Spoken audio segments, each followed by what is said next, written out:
Great. Hello and welcome for all of us here at Tidy. It's tea time. I hope everyone's got their cup of tea, coffee, bourbon, whatever. Oh, No. okay. I've got mine. So, our topic today is skills versus qualifications. I think this is going to be interesting. We're going to talk about what is more important. Is it to have the right skills or is it about having the right degree? And also, I think we should look at it from the perspective of what do companies look for when they're hiring, right? What is more important and what kind of maybe what guarantees success.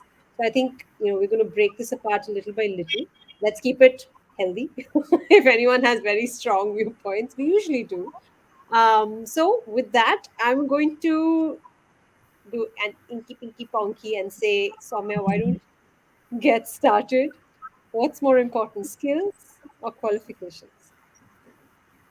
Not getting to that answer right away, but I think now that while I think about it, both have their pros and cons, right?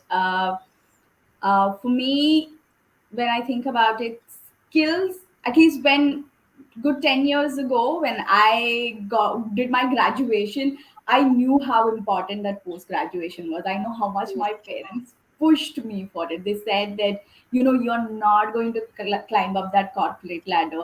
You're not going to do good if you don't have that post graduation. And I think I didn't go ahead and do it. I tried preparing for MBA, but then I quit that and all of that.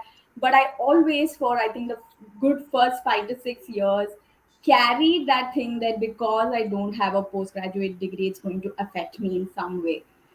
Thankfully, it hasn't. Until now, it hasn't. And I think the world has changed a lot since then. I think because of the startup culture and everything, that skill based hiring and everything has come in. It wasn't the same when I was trying to get my batch of students that we were trying to get everyone placements. It wasn't like that. I think having a postgraduate degree mattered a lot then, but I think times have changed now. Hopefully. Right, great. I actually fall in that category of people that because most of the people around me by the time I was in college were I've only gone up to my undergrad. I haven't done a postgrad or anything. So at that time there were a lot of people around me that were also not. It wasn't a thing. There wasn't a necessity to do a postgrad. It could have been just a field that I was in. Of course, that varies a lot too.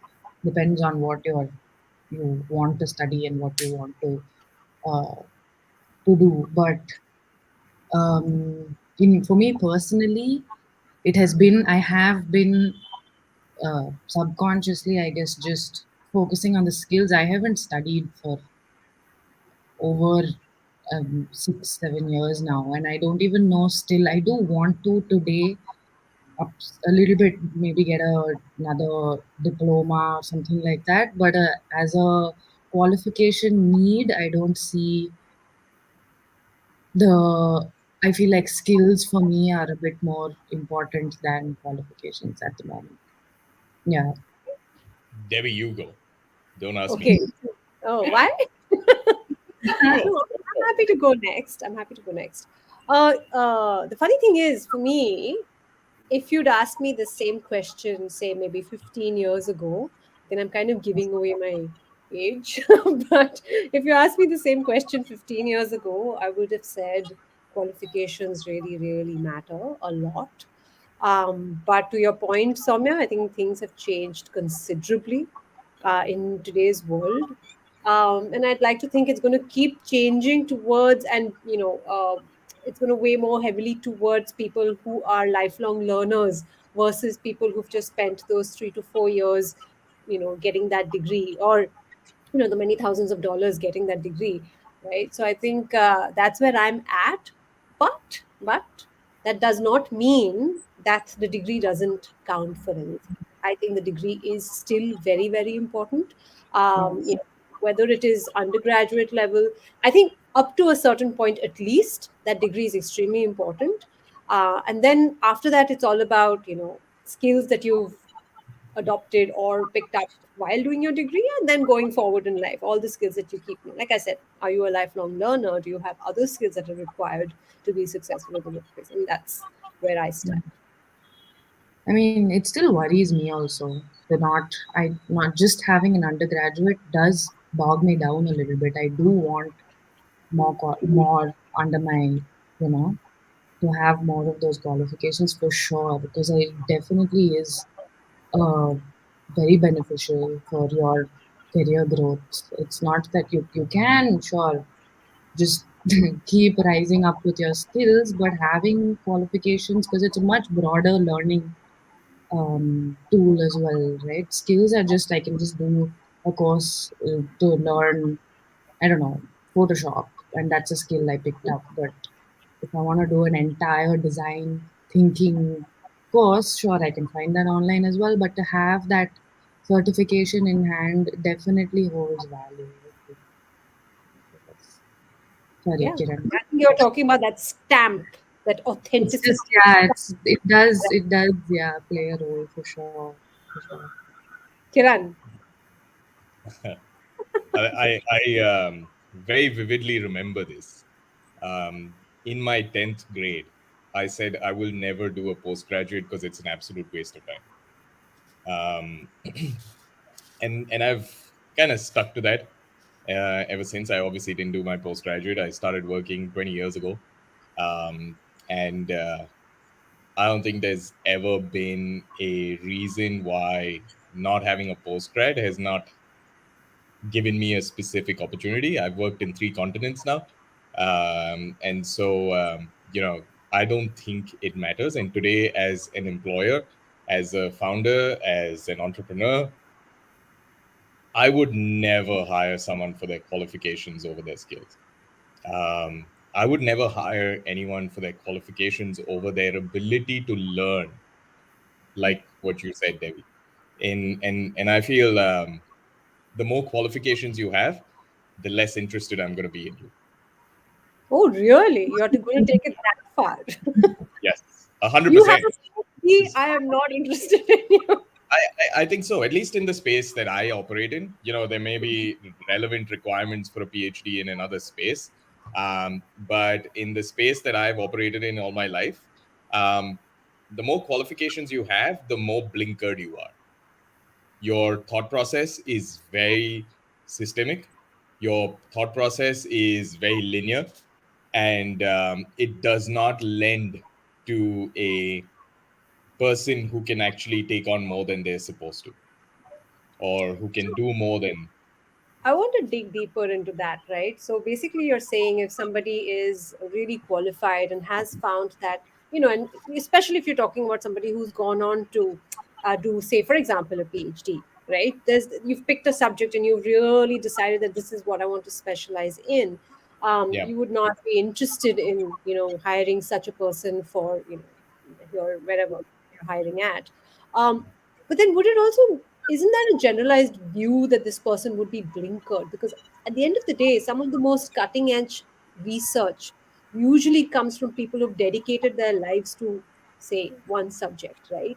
So Mhm. if you want a specialist to join you, maybe it's the qualification that does count, because this person is really, like I said, dedicated his or her entire life to this one thing, and therefore is uh, better. Of course, I mean, he or she may not be great at other things, like skills like, say, for example, teamwork, but really knows the subject. So how do you then weigh what's So more as I important? said, my caveat was fundamentally in the spaces that I've worked in. Yeah. Now, I'm not doing satellite building or anything else that requires very specialized skills or qualifications. I think the problem for me, and this is based only on my 20 years of working, is that everywhere I have seen someone who has joined the corporate workforce with a ton of qualifications behind him or her, um, there is that inability to collaborate, like you said, but that also lends itself to a very big conundrum, is that those qualified people expect to be at a managerial level, Hmm. uh, they're not necessarily the doers who will kind of grow through the ranks and build their capability from that perspective. But they want to be, and again, these are generalizations, but I'm allowed my generalizations based on my experience. Yeah. These people are the ones who will want to potentially be managers but will make terrible managers Hmm. because they just don't have that understanding of what it takes to, really, as I said, go back to my second point, which is rise through the ranks. And so I feel for those reasons, loading yourself with qualifications is actually a negative rather than a positive in the field that I work in. Okay. And we have a comment from Nantara Pani who agrees, I think, with you, Kiran. And she says, the less you know is probably, I'm assuming she means the better.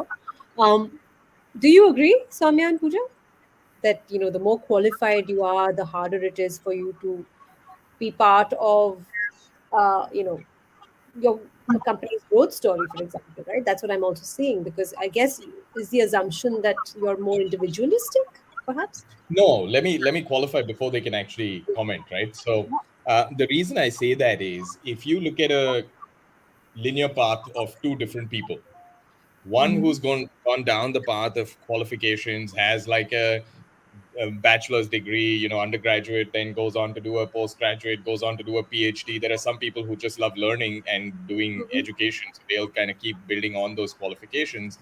Um, Versus in that same time period, the other person has started working and building him or herself up through the ranks from a corporate structure perspective and understanding what the nuances of working with people actually means, right? Right. Versus having spent time in a classroom.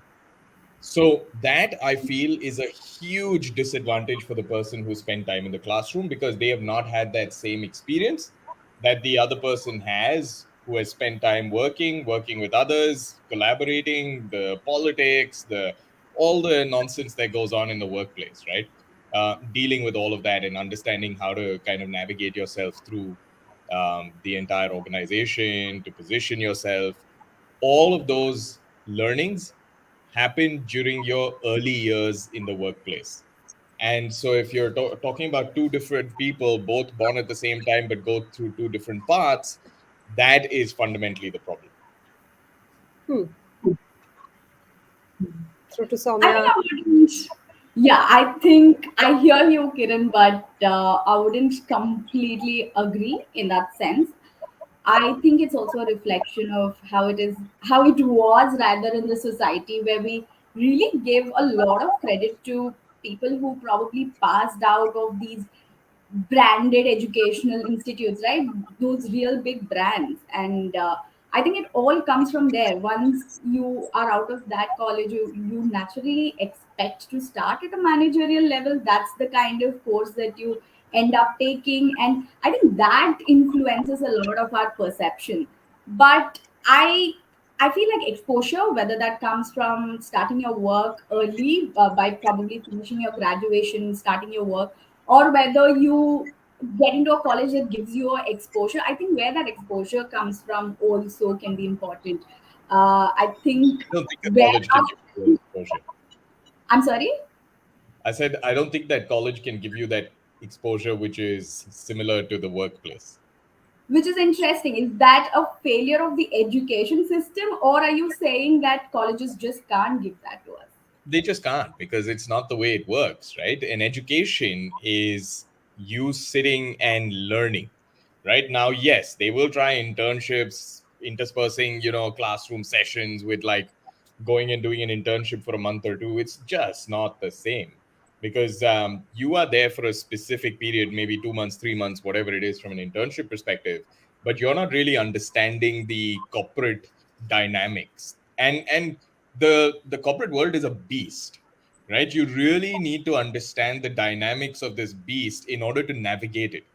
And so would you rather spend time Mhm. understanding that during the formative years of your career, or would you rather spend time, building up your qualification Lego stack and hoping that you can jump the line. Right. Which is interesting that you bring this up. But what if in the hiring stage itself, our first barrier is that, like having an MBA? If that shows up in the job description, Yeah. then no matter how much I want to have really just jumped into a career after my undergraduate, I may not be able to access that. Right? Yeah. There is Yep. there is So you that. Go ahead, Debbie. No, I mean, to your exactly what you're saying, right? Like the recruitment machinery, so to speak, so far. I mean, things are changing. I think we're all acknowledging that things are changing. But so far, the recruitment machinery has always been skewed towards that degree. It kind of automatically, because companies decided that the degree is required, therefore the degree is valued. And there is, it's that much harder, like you said, to get that. And we're taking it a step further behind, actually, because it's not about the overqualified, it's about the qualified, right? It's even about the basic degree right now, because you have more and more people, like, the conversation is shifting towards creating a more equitable, a more level playing field within the workplace, right?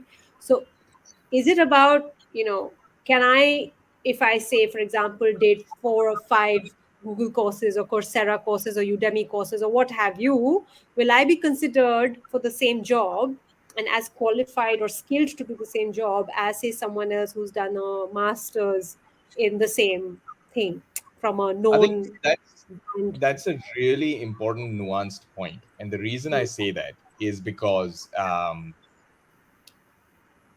unfortunately most educational institutions fall way behind what corporate reality is on that particular day. And the point I'm trying to make is you may still be reading and learning about, the 5 Ps with Philip Kotler and, whatever else it may be in the marketing and management world. Um, but in the real world, a manager is struggling with understanding how to work with a hybrid workforce today, right? Yeah. And how to drive efficiency with people who are not at the workplace, in the office, in front of you, and spread across different regions. The education system will never be able to catch up to the current reality of the corporate world, and which is why I think, again, those qualifications start getting outdated so quickly. It's like a car. The moment it comes out of a showroom, its price decreases by 50% the moment you pick it up and drive it out, right? So it's the exact same thing, primarily because you'll never be able to have the education in a college which teaches you what the current reality of the corporate world is, even if you have guest lectures coming from the corporate world and giving you, a 1 hour kind of lecture. I have a point to make to that, but I'll come to it in just a bit, because we have a comment from someone, which I'm going to kind of put up on the screen here, which says, there is another aspect to your point, and this is to you, Kiran. The executive MBAs have kind of added that dynamics to learning. Of course, that is for people who are already working, right? What's your take on that? My whole point is very simple, is that you can go and do an executive MBA, but what is it really solving for you from a workplace scenario perspective? Is it helping you become a better manager because it's telling you how to manage hybrid workers today, in March 2023? Or is it giving you knowledge about the 5 Ps, like I said, which is Philip Kotler's, seminal Bible for marketing and management? If that's the case, I don't think the executive MBA is going to help, because fundamentally that is not something you will use on a daily basis in your work. And this is me talking from my 20 years of experience, which may be very skewed, may be very different from other people's experience, but this is just my experience. It does not help. And Got so rather spending time working and building yourself up there is a much better value add. I do have a point here to your point, right? And this is again, we were talking about brand name universities and your Ivy Leagues and all of that, right? And I think I agree. And Soumya, you said this. Is it about the education system in general, or is it about education at large, right? I think education at large is extremely important, no matter where you get it from, whether you get it from a college or you get it at the workplace, like you're saying, Kiran.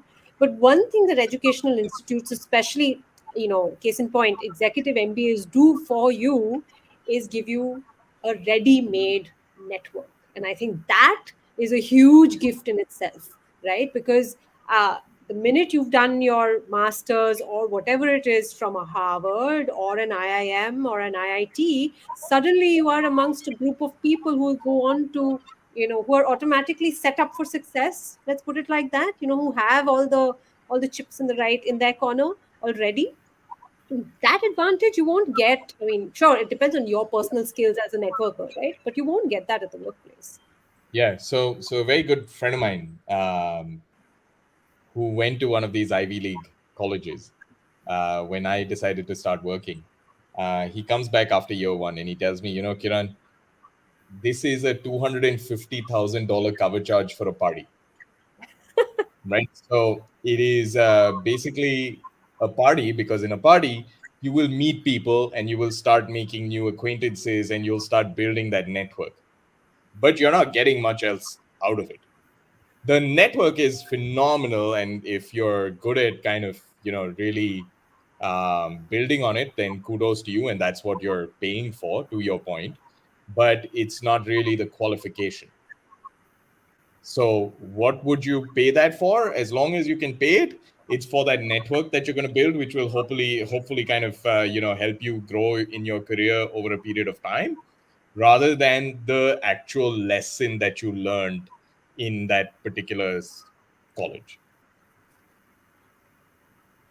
But I think it does give you a leg up, right? I mean, you're still talking about that fact that it gives you that leg up because, as a recruiter, for example, right? And startups work a little differently. But if you're looking at, and to that point, a lot of companies, in fact, have gone on to saying that we are not going to look at degrees. Like your Google has done that, Penguin has done that. There are quite a few others who actually come out and said that it's not about your degree, it's about the skills that you've picked up over the years, and that's what we're going to look at.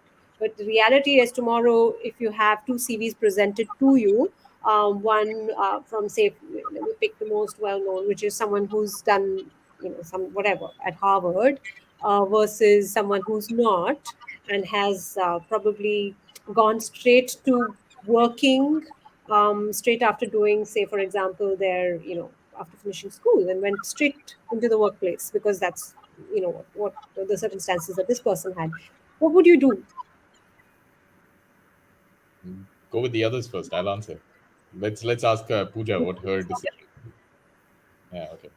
No, let Soumya go first. No, I'll be very honest. There would be a sense of bias that I'll notice because I'll be like, oh, this person's gone to this college, so they Mm. probably have a lot more exposure, right? But I'll have to check it consciously, right? I'll have to be like, okay, let me go in and do like a skill assessment. If I am hiring them onto my team, let me go ahead do a skill assessment. But there is that sense of, oh, they've come from this place. What Mm. exposure are you talking about? What do they have as added exposure? Of having been in a place that that's I don't know. I've Let I've me lost, help but you I out think. here. Mhm. I think one of the things that would stand in favor of the person with the high Ivy League degree is the fact that, yes, of course, a lot of them are expensive, and you need to have the ability to pay that loan off or just pay your tuition fees. That's one part of the thing. But keep that aside and say, let's not consider that at all. This person got in because of purely merit. It tells you something about this person's abilities as well, right? Because it's not easy to get into any of these colleges. You have had to. It's a rigorous screening process. It is really difficult to crack that exam. It's taken a lot of hard work. You can shake your head, but those are facts. It takes a lot of Yeah. hard work to get into I some of I, the I best know colleges. personally that it's not. No, no. So see, let's keep the money part aside, right, for a second, because that No, would be go very back to your unfair to a network. lot of. go back to your network and your connections. And if you do research, and Mhm. I mean, go back to your network and connections point, and if you do actual research, and I think there are research papers done on this, most people who go to a Harvard are connected to other people who have gone to Harvard. So that's what I'm saying. Let's keep that aside, right? Because there are people who go to Harvard who don't come from connected families, and those are very few. And let's not okay. Let's make it even more equal in the sense because Harvard probably is being the most sought after is probably a wrong example. But say a known brand, a known university from wherever home country you are, getting into some of these institutions are extremely difficult. You're cracking exams that thousands and thousands and thousands of students are sitting for. You're making it to the top percentile. Okay, you're making it into the 99% percentile to actually make it past that exam. You've spent months of your life studying. That says something. That takes a lot of determination, a lot of grit. So you cannot take away from that. What And does also that the fact, tell you I about the person versus someone else who has gone straight to work? What more does this person who applied to Harvard or wherever have more over the other person, in your opinion? and that's a very fair question, and it kind of brings us to the whole equitable workplace question that we were talking about, like hiring from a more diverse workforce, because not everyone has the privilege of being able to say dedicate themselves to studying and cracking that exam. That's a We politically right answer. I asked you a No, very it's not. specific It's not a question, which politically is right what answer. you, as Debbie, think Hmm. the person has over the other one who went to work, It because would you be very said unfair. let's not discount the fact that they have a significant amount of experience or whatever it may be. They've gone through an exam, they've spent a ton of time studying.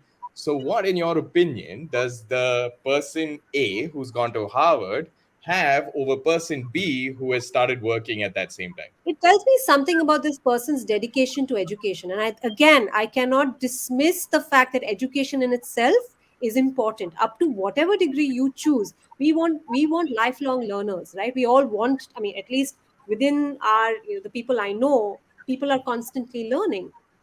There's no harm if you've chosen to dedicate the first few years of your life to learning and getting that degree. Surely you Is that the cannot only dismiss point? that it takes certain amount of dedication to do that. So I is think that the only point, that it's a I think lifelong Any learner? point. Yeah. I have Soumya. another point. I think when you're talking about these really reputed institutes, and not just the fact that it's so difficult to get there, and I think a lot of work goes into it. I also think there's a sense of confidence that comes into the students who have been there, and I say this from personal experience of me having come from a small town into a educational institution in a large city, plus having also worked in colleges with the students in tier 2 tier 3 cities, trying to equip them for interviews and trying to get them ready for any kind of job. I've seen that difference in how they're able to tackle these kind of life situations when you're finally put into that situation. Like you said, your corporate world is a beast. How do you tackle that? How do you tackle that interview? How do you fit into that system? Becomes much more easier for these folks for some reason than it is for people who have come from a tier 2 tier 3 city college, because of, I think it's because of that exposure difference, I would say. Hmm. I think there's one thing that also kind of matters a lot over here, whether you go and study or whether you decide to jump into the workplace. And I think it's also about hunger, right? And at the end of the day, the person who's decided to jump into the workplace could do it for two reasons or many other reasons. Let's talk about two right now that come to my mind. One is you didn't have the option to say, for example, because it's the done thing, especially in a country like India, it's the done thing to, forgive me, that's my dog. It's the done thing to go after that degree, right? It's the norm. Rather than in a lot of other countries, for example, in the US, going to college. Can someone else make the point? Sorry, I'll have to. We still hear you though. I think there's a comment. I Yes, there's one. Yeah, there's one comment from Ria that says, while education may not be the all and end all for getting a job, education does give you an exposure and edge. Cannot generalize this for all educational institutions as well. It gives the person an ability to think beyond the obvious and question the why behind a lot of things. And these they get to do in a setup where they're not judged or appraised in a competitive setup, and there is scope of making mistakes and learning from that. Hmm. Okay, that comes from a HR recruiter herself.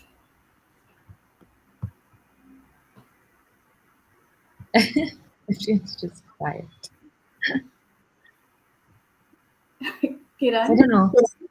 Oh, are you waiting for me to comment on this? Oh yeah, I was. Oh, okay, sorry. Oh, I totally disagree. I 100% disagree. I have never made a hire which has been, wrong from that perspective. When I look at who I've hired, whether they've got a postgraduate or whatever it is, the extra education has never been an edge in any hire that I have made, and I've made a ton of hires in the last 20 years.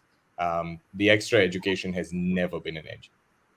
So again, I'm talking purely from my personal experience. I'm not saying that this is the end all and be all, but I would always prefer, having learned that for myself in the last 20 years, I will today prefer someone who has worked rather than someone who has spent time capturing more and more or gathering more and more of their qualifications. What would Hmm. you do, Pooja, for example, right?